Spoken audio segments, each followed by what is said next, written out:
He was a stalwart on ESPN for 23 years, and I think you already know that. It's the great Trey Wingo with ESPN for all those years, has so many stories to tell, and we are going to dive into some of them. You knew him from NFL draft coverage and with all that he did in that realm with the four-letter network. You also saw him doing women's basketball, tennis, golf. The list goes on, and he is on Twitter at Wingos. That's at Wingos with a Z at the end, and he is nearly at 1 million followers, Trey. So you're very close, and hopefully this will help get you to 1 million.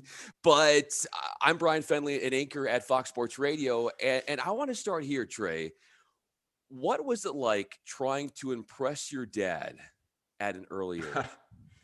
Yeah, that's a great question. By the way, I have been over 1 million twice, and there's been some culls, so we've gone What? back and forth a couple of times. Yeah, I hate that. so yeah, we're trying to get back to the threshold one more time. But Bryan, thank you. Good to be with you. Yeah, my father, whether he knew it or not, really shaped what I wanted to do. For those that don't know, my dad was a longtime reporter. He started as a reporter for Life magazine, and then in the '60s, he became the chief correspondent for the Vietnam War. And we lived in Hong Kong for 3 years. And then we moved back to the States in the early '70s. And then in 1974, Life magazine folded. And they kept my dad and three other editors on, and they said, come up with a new magazine. And they came up with People magazine. And it went on to be the most successful magazine launch in history, and will be forever because no one's launching magazines anymore. Yeah. And he went on to be managing editor of People magazine. So yeah, I knew, like, I knew my dad's job was different. I had friends that were doctors and lawyers and bankers and all that kind of stuff. And my dad's job, I just thought was cool. And a lot of in-service teacher days, I would go with him into the train in New York City and go into the Time Life building, which is in New York on 6th Avenue, right across from a Radio City Music Hall. And he would hand me a little copy and say, hey, take this down to the editors, or go get this off the machine. And I had this little office chair and wheels, and I would just sort of backwards wheel myself down the hall and go around and do that kind of stuff. And I just thought it was really cool. So in a way, he did shape what I wanted to do without me even knowing it. Would he tell you stories about being in the Vietnam War and taking all that in? Yeah. A couple of things really stand out. Like, I was really young, so I didn't have a lot of memories, but, he would go into the bush for weeks at a time. And, my mom would always be very sad when he was leaving. And I was like, oh, he's coming back. Don't worry about it. Was sort of oblivious to what the realities of it were. And in fact, there's a picture that I put on Twitter and Instagram before of my dad with two other people in their sort of fatigues talking about what's going to go on. It's another friend of his named John Sarr and a photographer. And they took that photo, and 2 days later, the photographer went up in a helicopter, and that helicopter was shot down and he was killed. So that was, something that I sort of embraced or understood later in life. But a distinct memory I have when we were in Hong Kong, and I was just 4 or 5 years old, and I was playing with little tiny toy soldiers, doing a little battle on the carpet. And my dad just came in, and he was, it's a hard thing to do it and learn as a kid, but he was trying to say, like, this is fun, I guess, that you're doing this, but understand that there are real life consequences to this. And, like, people die, and it's awful, and war is not something that should be a toy, because of the experiences he saw firsthand. And at the time I was like, whatever, Dad, but in hindsight, he was really trying to give me a lesson that I thought was very invaluable. And that's one of the things that I'll really remember. Yeah, and it feels like, and I certainly don't want to put words in your mouth, that the way in which your career went, in a way, was perhaps an opportunity for you to show your dad how much you loved him by pouring yourself into media. Do you find that there's an extra sense of validation in what you've done as a way to impress him and to show how much you love him? Well, I mean, I guess, look, my relationship with my father is great. So, like, he wouldn't have cared if I did anything. So, I mean, it's kind of fun that we sort of chose this path, but I didn't feel like my father and mother were great. They never said to me, you have to do this. They were like, do whatever you want. We'll support you. So I didn't feel any sort of pressure from them. I just realized that I thought what he did was cool and different. And I just thought, well, if I could do that to the things that I love, which was sports, I think that'd be a fun way to do it. So, I mean, I'm flattered that he's very proud of me, but I didn't do it to make him proud of me because I felt like he was proud of me no matter what. Trey Wingo is with us. I'm Bryan Fenley. Also want to mention that he's got the podcast that is really something everybody should check out, Half Forgotten History. And I hear season 3 is coming up, Trey, this week. What can you tell us? Obviously, I know there's a lot that's still a surprise, but you Yeah. must be super excited about that. 3 is coming up, Trey, this week. What can you tell us? Obviously, I know there's a lot that's still a surprise, but you must be super excited about that. It is. Look, this has been great. You can check it out on my YouTube page, Trey Wingo Presents, or wherever you get your podcasts, Apple, Stitcher, Spotify, Luminary, you name it. It's everywhere. But season 3 is about 2 things, the NFL draft and the Masters. And we've got some Masters champions coming up to talk about. We've got some great NFL players and talking about their draft experience. And I just got to say, I got to know Ryan Leaf a little bit when our paths crossed at ESPN. Obviously, I told him, I feel like you're one of my favorite athletes I've ever covered because you were drafted in 98. I got to ESPN in 97 and really started working on football right away. So I feel like through the entire process of his ups and downs, I sort of was there for it.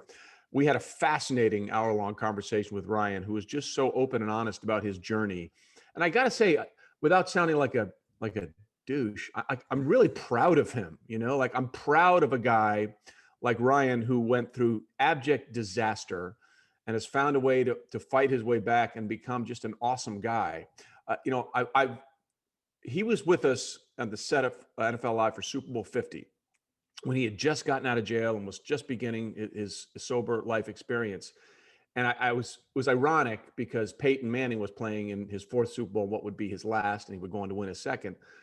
And I said to him at the time, like, how weird is it for you to be here on the set with us talking about how you're trying to get your life back on track while we're just days away from the guy who was taken 1 pick ahead of you in the 98 draft, is playing in his 4th Super Bowl with his 2nd team and has a chance to go on and win his 2nd. And his answer stuck with me forever. And we actually talked about it on the podcast. He said, I'm proud of him. And one thing I've learned in my program is when you see people that have what you want, you ask them, how did you do it?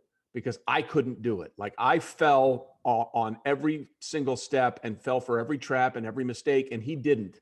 And since he had something I wanted, I would ask him, how did you do it? Because I couldn't. And I thought that was just a remarkable, candid answer from a guy who's been through hell and back and appreciates the things that he couldn't get, but is happy for those that got them instead of him. And while he couldn't get them, the fact that he's so open about falling short has to be a sense of, I don't know if inspiration is the right word, but helpful to others who are dealing with similar issues that he dealt with off the field. And so they can look at him and say, he's able to rebound. I can too. Where does your nerd-like qualities tend to show itself most when in coverage of the NFL? Because I've heard some stories, Trey. Yeah, they're pretty bad. Look, I can't explain it. Like, I've always loved football. I don't know why it started or how it started, but it just, I can remember as a kid, and specifically the NFL, like growing up in the East Coast, there's not a lot of big time college football. There just isn't. My family's from Texas. We all went to Baylor. At that time, Baylor was terrible, and they're, sort of, they go up and down. There's pendulum swings with Baylor football. When I was there, it was really good. Then we went through 2 decades of just all kinds of horrendousness. And then, Art Briles came back, and then there was horrendousness after Art, and then Matt Rule came back, and we were good. So, but the point was, I was never a huge college football fan, but I was always fascinated by the NFL. I think one of the things that got me interested is that when we came back from Hong Kong, one of the first Monday Night Football games I saw was a Dallas Cowboys game. And my parents were like, oh, Dallas Cowboys. Yeah, from Texas. My dad's from San Antonio. My mom's from Texarkana. And they won a lot. So I was like, oh, cool. That's my parents', team from where their state was. So I'll be a fan of theirs. And it's a good time to be a fan of theirs in the 70s. But I would write plays when I was a kid, like I would diagram stuff. And I always loved football. I thought it was the coolest sport in the world. And I'll tell you how sort of addicted I was to football at a very early age. this is going to sound a little strange. So Oh, bear with, this so is an bear open with me. forum. Um, there was a Patriots receiver named Darryl Stingley who was paralyzed in a preseason game on a incredible hit against the Oakland Raiders by Jack Tatum. And the story came out, that he's paralyzed and paralyzed for life. And I was so in love with football at the time. I was driving somewhere with my dad in the car, and I said, you know what? It would have been worth it to to to play in the NFL if that happened to me. I love the game that much. My dad slammed on the brakes and he said, "What the hell are you talking about?" And like he tried to explain to me that no, it wouldn't be worth it. Um, and it's something that sort of shaped me a little bit, but that's how much I love the game, and I still think there are a lot of people that would say it would be worth it. And I can't dispute their passion. It's a risk we all take. And in fact, my son, who went on to play college football at Georgetown, one of his friends was actually paralyzed in a game, Tyrell Williams. And it's he's doing fine now, and he's recuperating well. And but he swears he's going to walk again. I support Ty as much as I can, but those things still haunt me to this day. And when I saw the hit on Ryan Shazier a few years back in the Monday night game against the Bengals, I first thought of Tyrell, and then I first thought of myself as that little kid, thinking, "Oh, totally would have been worth it." So it's a dance that we all take with this game, right? I love football. Like I can't disassociate myself from my love for the game. I do understand there are risks, and my son had a couple of concussions when he played, but he's fine now and he's doing well. And um, it's a hard thing. Like I owe a lot of my career to football, and I love football, but I do understand that there are potential massive consequences for it, and it's a juxtaposition that I dance with in my mind quite a bit. And I'm grateful for the opportunities football gave not only me but my son, and I'm also thankful that he was able to walk away from the game and have a normal life. An example of your love for football was explained to me by a mutual friend in Scott Turkin, who is a producer and somebody that you work with. And he said that Trey knows the final score off the top of his head of every single Super Bowl and the Yeah, MVP. And that's yeah, easily able to be recalled. yeah. Is this more to say about your obsession with football, or is it to say that you have a photographic memory? Well, I do have a pretty good memory. I mean, thank God that helped me in college finals. Cramming was a specialty, and for the draft. But no, I I would have loved to have played. Like I was terrible. Like I stopped playing football in seventh grade. I was awful, and I was a late bloomer. So I was, in like grade school, I was like normal, and then everybody else started hitting the puberty train, and I was like, "Where are you going? What's happening?" Like I grew 3 inches out after high school. I mean, I was a late bloomer. Oh, wow. So I loved the idea of playing and winning the ultimate prize. So yeah, it's a party trick. I did it once for Michael Smith when he was on the His and Hers show with Jamel Hill, and there's a YouTube thing of it. But like, you want to fire a Super Bowl at me, and I'll tell you what happened. Let's go 37. It's interesting you say that one because that's the one. It was in San Diego, the last Super Bowl in San Diego, Hmm. where the I was Bucks beat there. the Raiders. Yeah, Yeah. I think it was 48-20. And I believe this is the one because they put in the MVP before the game was over. And like one of the last plays of the game, one of the Bucks defensive backs picked off a pass and ran it back for a touchdown. So I think Dexter Jackson was the MVP, but I'm pretty sure Brian Kelly should have been the MVP. They'd already counted the votes because it was a blowout. And he had that last interception, which I think was his second, and he took it back for a pick six. But they gave it to Dexter Jackson because they turned in the votes before the game was over, which was a little crazy. Jeez.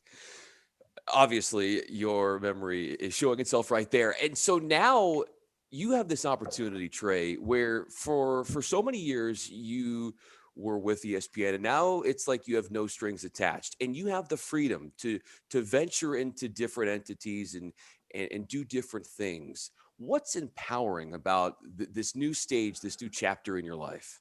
Well, it's yeah, it's fun. I'm I like setting my own schedule. Like I always told my friends who are very successful businessmen and lawyers and all this kind of stuff. I said, look, I love my job. Like I love my job, but my time is not my own. I'm on somebody else's schedule all the time. And we've actually, we go on a golf trip every year and we have these conversations. So, now with the podcast and what I'm doing with Pro Football Network, you can check them out on Twitter at PFN365, and also calling events for the PGA Tour, heading down to Harbour Town to do the RBC Heritage Classic in a couple of weeks. I enjoy that part of it immensely. Like I enjoy, yes, I will do this. No, I will not do that. Yes, I will do this. I am most certainly not doing that anymore. And that part, there's a few other things that are sort of in discussions and negotiations, which I can't mention at this time, but those things are also percolating. But it is freeing for me. And listen, I got to be honest, this is at a right time for me. Like my kids are out of college. We don't have to worry about that anymore. I have the freedom to do these things that I would not have had, say, 10 or 15 years ago. And I acknowledge that. I would have felt much more differently about it then than I do now. But, like been there, did that. And I'm happy to try and go there and do something else right now. And that I think is liberating, but also energizing.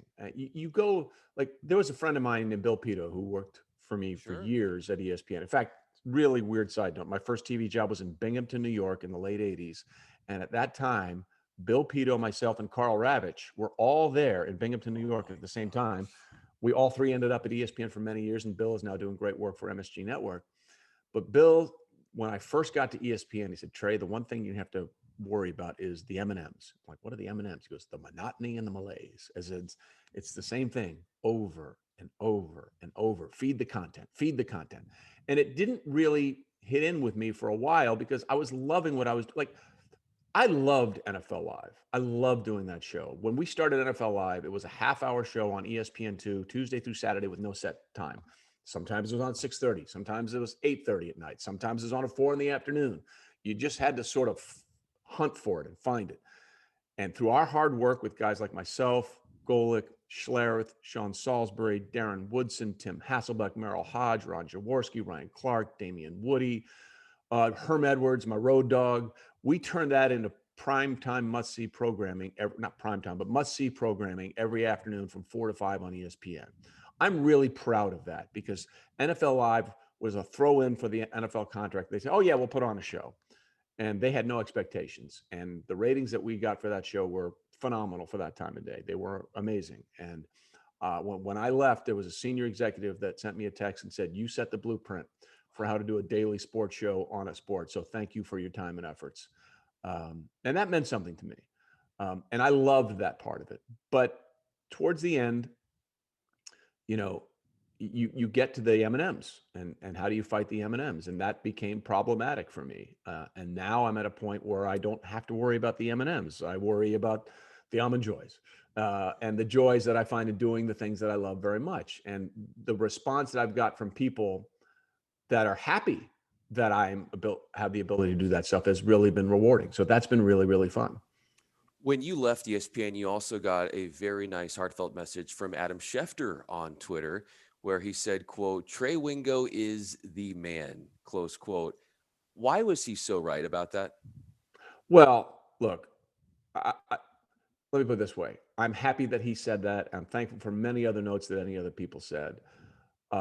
I'm not going to sit here and say, well, here's why I'm great. I'm just not going to do that. The only thing I will say is that I was extremely appreciative of the people that worked with me every day that said the things that they said because I didn't care about anything else. I don't care what some executive thought about what we did. Didn't matter to me. What mattered to me was the people that I did the show with, and not just the analysts and the insiders, the people that ran the prompter, the people that cut the highlights, the people that fonted the show, the people that directed the show, the people that produced the show, all those people that you've never heard of and I know by name who did so much great damn work for us to put that show on the air. And the notes and the texts and the tweets from those people meant more to me than anything. I, look, at the end of the day, people make decisions, and that's their business.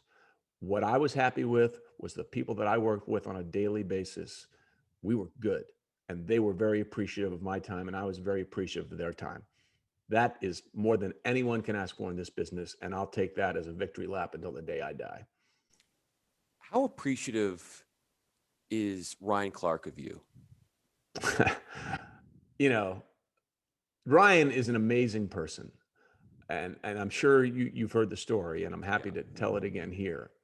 He was playing still for the Pittsburgh Steelers. And by the way, just Ryan is like, it's easy to be one of those guys that's a first round draft pick and has everything go their way. And I've been really more appreciative of people like Ryan and Schlereth, uh, who were late round or undrafted players and found a way to carve out a career for themselves and be a Super Bowl champion. I mean, like, to me, that's the NFL dream. Like the Trevor Lawrences of the world, the Joey Burrows. Joey's a little different because he had to fight. He was a 6th round draft grade going into last year. So let me amend that. But there are players that are destined for greatness from an early age, and you can tell. Then there are the grinders. Then there are the guys that don't get that preferential treatment, that didn't have, the gilded path to the NFL. And they had to work for it. Like today, we think of LSU as one of the 3 or 4, and Brian will kill me for saying there are 3 others, DBUs out there, right? And, you see the Patrick Petersons and the Grant Delpits and the Jamal Adams, all these great corners and safeties that come out of LSU every year and that are in there. Greedy Williams, all these guys. Well, Ryan really paved the way for those dudes, but he was undrafted. He was an undrafted player who started his career with the Giants, then went to Washington, got to play alongside the great, rest in peace, Sean Taylor, and then finally found his career and his footing with the Steelers, where he was alongside soon-to-be Hall of Famer Troy Polamalu. So I respected his career and his grind and his effort. And he was put out there on Twitter one day, are there any companies out there that need an intern for the summer? I'm like, okay, here's a guy who's a starting safety in the NFL who, is making really good money, but understands that the journey will be coming to an end sooner rather than later. And he was just looking for an unpaid internship. So I DM'd him and said, hey, man, don't work for an internship at like Xerox or somebody. Come work for us. So I introduced him to a guy named Seth Markman, who runs all the NFL studio programming, is one of the best people at ESPN. And that's not a debate. It's not an opinion. It's a fact. Seth is one of the best people at ESPN. And I said, look, Ryan Clark is looking for an internship. Can't we find a way to use him as a current player during the season? He goes, that's a great idea. So we brought him down to Super Bowl 47 in New Orleans. By the way, 34-31, the Niners lost to the Ravens. Joe Flacco, your MVP. That was the blackout game That's in right. the second half. Yeah. And he came down and did some work with us that week because he's from New Orleans. So it was great, or right around New Orleans. So it was great for him to be there. And from that, he started to become a regular analyst on NFL Live that following season as a member of the Pittsburgh Steelers. We do a hit with him once or twice a week from the Steelers facility. And so, I mean, it was great. And we just sort of bonded right away. And he's just a great guy. He's a great dude. Like, I could call up Ryan and say, I need a favor. And he would say, whatever you need. And he could call me up and say, I need a favor. I'm like, whatever you need. There's 3 kinds of people you work with, right? There's your coworkers, your friends, and for lack of a better term, your boys. And Ryan will always be one of the boys with me. And I feel pretty confident in saying that I think he feels the same way. I think another one of your boys might be Mark Schlereth. You guys go back a long way and have been great friends. You guys used to be on arena football broadcasts together. Yeah. Take me back to those days and the thrill of working with them on that entity. Well, Mark, it's funny. Mark was on what was called NFL Tonight before NFL Live with Mark Malone and Sean Salisbury. And he told me this like a year or 6 months after we had started NFL Live. He's like, man, I'm not going to lie to you. When they said Mark Malone was leaving, former NFL quarterback, as the host, and you were coming in, I was like, what the hell is this dude? What does he know? And he said, but after working with you, I was like, damn, he knows what he's talking about. And that meant a lot to me. And Mark and I just became fast friends. We call each other our work wives for 15 years together. And, we still see each other on vacation. We play golf whenever we can. His kids are out in LA. My kids are out in LA. So we're out there every once in a while when you could do those things. And hopefully we'll get back to those times soon. And get out there and get together. And one of the great things about my current situation is that I am working with Mark again now. Like, we do stuff together on my YouTube page called The Chop Shop, where we break down what's going on. In fact, we're taping one later on today. As of this taping, I don't know when this is airing, but this is Monday. Yeah, it'll come out Monday. So this is great. Perfect. So we'll put out later on this evening, we'll do a little episode of The Chop Shop talking about all the draft trades that the Dolphins did and the 17-game schedule and what pro days really are and aren't. Because, my God, people get way too excited about throwing against air. I saw you tweet about that. Yeah. Well, look, and I had to be clear about this. Like, for some people, pro days are very important. Like, for kids from minor programs that don't have a million games on tape, pro days are critical. But if you're talking about Justin Fields or Trevor Lawrence or Zach Wilson or Mac Jones, and if you're trying to make an opinion on these guys based on pro days, you're terrible at your job. Like, what are you going to see from those pro days that's going to make you tip the scales one way or the other? And I don't mean to discredit anybody who has an alternative opinion, but my point would be, if you're watching a guy at his own facility with receivers he's worked with for years, in shorts and a shirt, running against no defense and making good throws, like, what do you expect? Yeah. Like, the only way a pro day should affect someone like that is if he misses every throw. Yeah. And when I hear someone, that was the throw of the pro day season. Well, I can remember people saying that about Kyle Bowler, Jamarcus Russell, Johnny Manziel. So people get, there's some sort of thing to be, showing off for your boss. Well, they all showed off for their former bosses. How did that work out? It's just not a trait that I think you can say, impress the scouts when they were there. He's going to be a great quarterback. The game tape will tell you whether or not he's going to be a great quarterback. Look for the traits there. Pro days, actually, if you think about it, are better for the schools than they are for the prospects, because they invite recruits to their pro day and say, hey, look at all the scouts that are here. Look at all the GMs and player personnel guys. If you come to our school, they'll be eyeing you and they'll think about you on Sundays. So those pro days for the big programs and the players that have had massive starts are just as much for the school as they are for the kids. Yeah, that's so well said. It's such a PR stunt in a way. And feed the content, baby. Feed the content. Yeah. Speaking of talent and traits like that, I feel that you have that on the golf course. I think your index is around 7.6 now. Yeah, I got hot at the end of last year. I'm a 9, and it's a struggle right now. It's a struggle, but yeah, I do enjoy the game very much.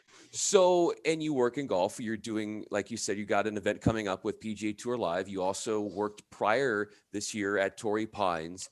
So if you were to do the play-by-play of your best round of golf, calling your own work, your own golf game, your own round of 18, what would that sound like? Well, first of all, it was a 73 at Kapalua a few years back, and that was an amazing day. But here's the thing that I would not say if I'm doing the broadcast, because Wingo strides to the tee on the 12th hole. He is 1 under for the round, and it looks like he's just realized he's 1 under for the round. He's reaching for his phone. He's texting someone. Who could he be texting right now when he's 1 under through 12? Oh my God, we have a camera zoom in. He's texting his wife saying, I'm playing the best round of my life. Wait, she's just responded and said, what are you doing? Put down the phone and concentrate. Wingo then proceeds to bogey the next 4 holes because he was worried about his score and bragging than concentrating on the game. But he managed to bring it back with a couple of birdies on the par 5s to finish with a 1 over 73. So do you feel those nerves come across even to this day, as many rounds in golf? As you've played? Oh, yes. Golf is such a mental mind scramble. Like, that's what I love about the game.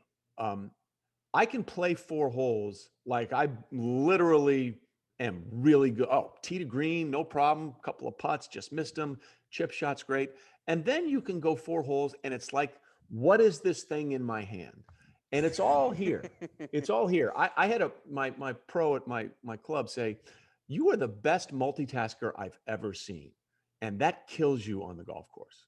And he's right, because you have to have a singular focus when you're playing, especially if you want to play well. You worry about this shot, hit this shot, focus on this shot. That shot is done. Whether it's good or bad, get rid of it like a cornerback, short memory, and then go on to the next shot. Really hard for me to do. Like, that's difficult for me. And, I always have my phone with me. And I had a buddy of mine the other day said, "I see you on the course, and this is your natural posture, walking from hole to hole, looking down at the phone." And he's right. Like, I like to be doing a million things at once.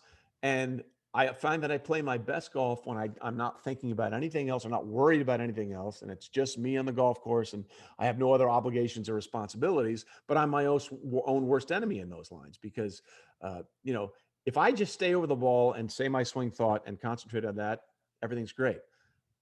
But that's difficult for me. I'm not really wired that way mentally. So that's why those 4 holes that are really good are followed by the next 3 or 4 that are objectively misery. What's the difference in your self-talk being over the ball, ready to hit it, and you being on the anchor desk? That's interesting. I think that I don't think about it when I'm on the anchor desk. Like, it just sort of happens. I can't explain it. I remember very early in my career, in that first TV job in Binghamton, New York, we didn't have a teleprompter. So I would shoot my own video, write my own copy, edit my own video, and then go out there and try to memorize. Wow. And then but then I realized very early that if you there's a difference between memorizing and reciting words and then talking to people.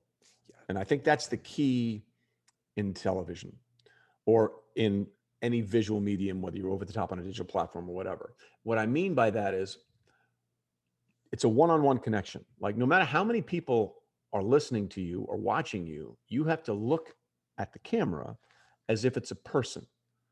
And you have to talk to them like you would talk to a person. And so many people, I think, write something and they write it in a way that you would read it, but not in a way that you would say it. And I think that's a big difference. Like, I've had people that have done what we call tracks for pieces, reports, and they write them and then they recite the words. And I'm like, hold on a minute now. You're not talking to me. You're reading something to me. Like, there's a difference, right?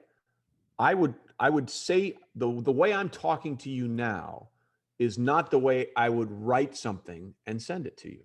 Those are 2 very different things.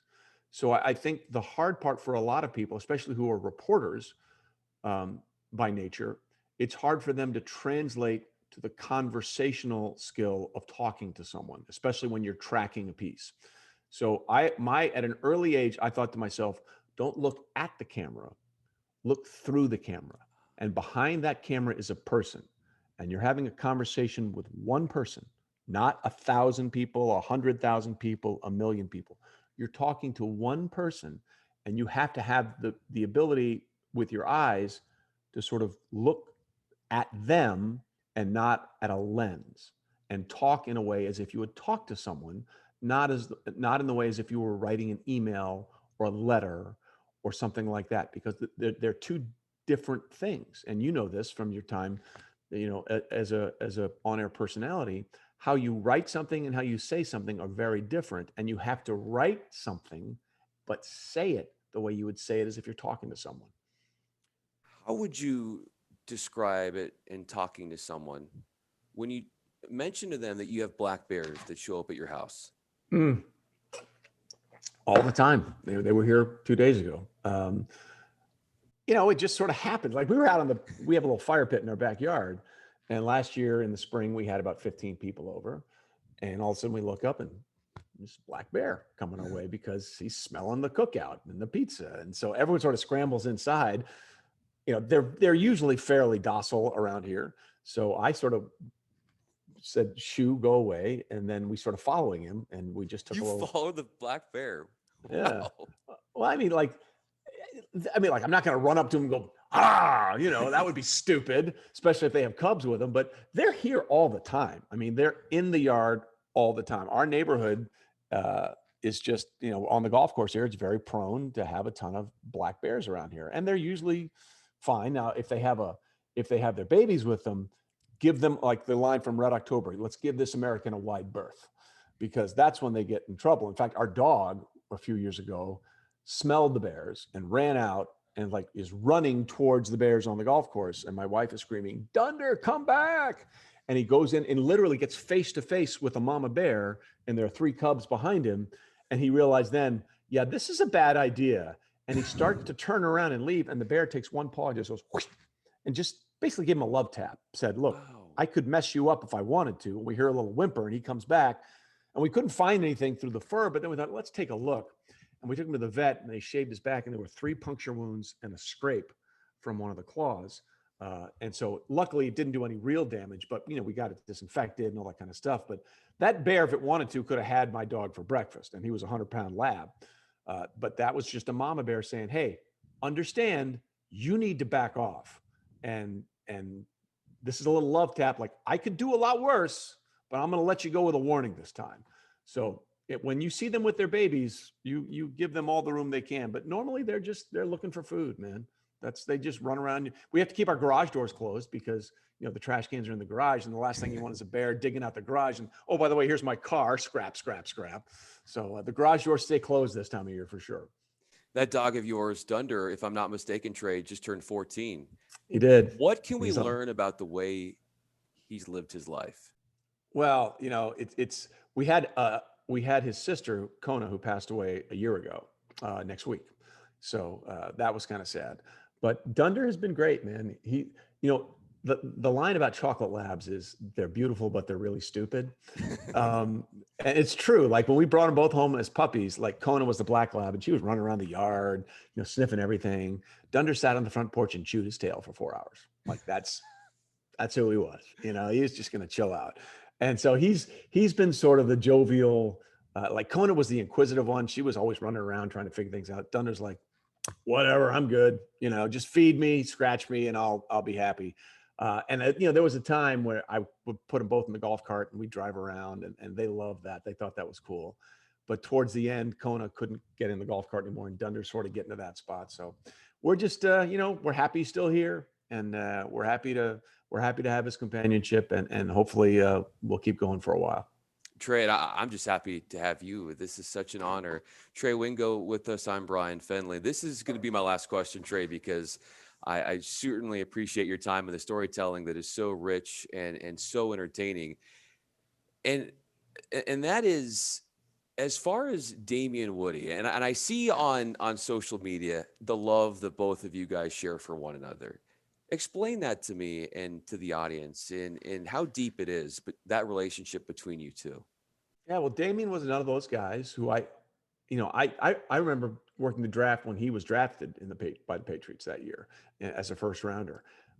So he came to work for us, and I followed Damien on Twitter, and I would see the Twitter Damien was very different from the on-air Damien. Like Twitter Damien was unleashed, full of passion, and just sort of didn't care. But I felt like on TV he felt very sort of closed off and was trying to be I don't see, well, what's the word I'm looking for? He was a little more just Like not uptight, quite, or just not uptight. He was just a little more careful, sure, right? yeah. To make sure he said everything made sense. And I told him once, I said, Damien, we need Twitter Damien on TV. He's like, really? I was trying to make sure I didn't piss anybody. No one cares. Like the passion that you have on Twitter and Instagram is what needs to be on TV. And he's like, all right, man, I'll trust you. That's weird for me, but I'll trust you. And it took off. Like he was so much better. Like immediately after that, we did this one segment once because it's funny. Like he was drafted by the Patriots and won Super Bowls with the Patriots, but I kind of believe like he feels most passionate about the Jets, where he finished up his career. And we did this thing after he had this meltdown when the Jets lost to the Bills a few years ago, and Matt Barkley was the quarterback. Side note, I went to high school with Matt Barkley's mother. Wow. That's a separate issue entirely. And he was just steaming. So I said, let's do a Jets therapy session on NFL Live. So we actually put out a couch, and Damien sat down on the couch, and I put on a lab coat and glasses and had a pen, and just, it was a whole, like, what's the frustration of being a Jets fan? And I was psychoanalyzing him. And it was to me, it was one of the best things we ever did. It was different. It was outside the box. It was not like, oh, here's game tape, let's break it down. It was a fun way to sort of incorporate the misery of what it has been to be a Jets fan ever since those back-to-back AFC championship years when he was there and Sanchez was there and Rex Ryan was the head coach. And it was just fun. And like, fun unleashed, Damien, is a laugh riot, man. I mean, the big man is entertaining. And that's where we got the dumpster fire segment that we used to do with him and all this kind of fun stuff. So, like, I just really respect, first of all, like, my son played offensive line, so I have love for the offensive line. Like, I have love for the big boys, because it's the most insufferable position in football. The only time you're ever recognized is if you get a penalty or you get a fat guy touchdown. I mean, that's it. It's a miserable, if you think about it, it's a miserable existence being an offensive lineman, because you never get the credit that you deserve. Unless, like, for example, in the Super Bowl this past year, wow, the Chiefs offensive line sucked. They were terrible. That's the only time it's the only time it's mentioned, So I do have love for the big boys up front, and Damien and I have really, we talk all the time, and he was a guest on the pod, and it was fun. Like, he's a great guy to know. It's the best way to describe it. And so are you. And I would also look at offensive linemen in a way, as you described it, as referees. Like, we only really notice their existence when you hear about them and they're calling penalties. And I wish there were more traditional stats that we could have for offensive linemen to give them the credit they deserve. You left me with one necessary follow-up question, because you brought up the personality of Damian Woody on Twitter in relation and comparison to how he is on television and in other areas. How would you describe the way in which you conduct yourself on social media, on Twitter, compared to the person I'm talking to now, or the family man back at home? Well, I try.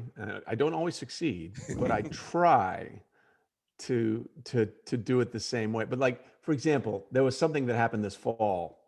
It was a Thursday night game between the Jets and the Broncos, and Ryan Clark was talking about something, and some of these twidiots is a word I use. Were like, it said something like, Ryan Clark, you opted out of a playoff game. What do you know about anything? And I got triggered, and I apologized for it. But I said, either you don't know what happened to Ryan Clark when he almost died playing in Denver because of his sickle cell trait, and he lost a spleen and almost lost many more organs. So I said, you either don't know what happened or you don't care about what happened to him. And either way, that makes you a shitty person. Yeah. So shut up. And that guy, I think, deleted that tweet and might have deleted that account.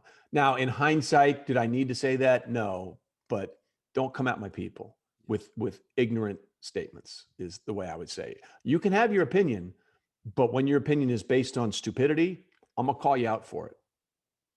Yeah. And when it is aimed at someone in your inner circle, someone you respect, you're going to back my boys.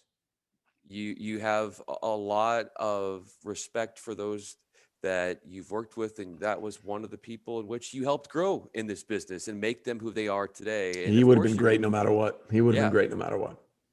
Trey Wingo, you are great no matter what. And I'm so happy for you diving into this new chapter in your life and being able to use your creativity in new and innovative ways. I encourage everybody to check out that podcast, the YouTube channel, watch you doing golf, and this up and coming Mark Schlereth conversation you're going to have talking all things NFL. I'm Bryan Fenley, an anchor at Fox Sports Radio. Trey, you're the best.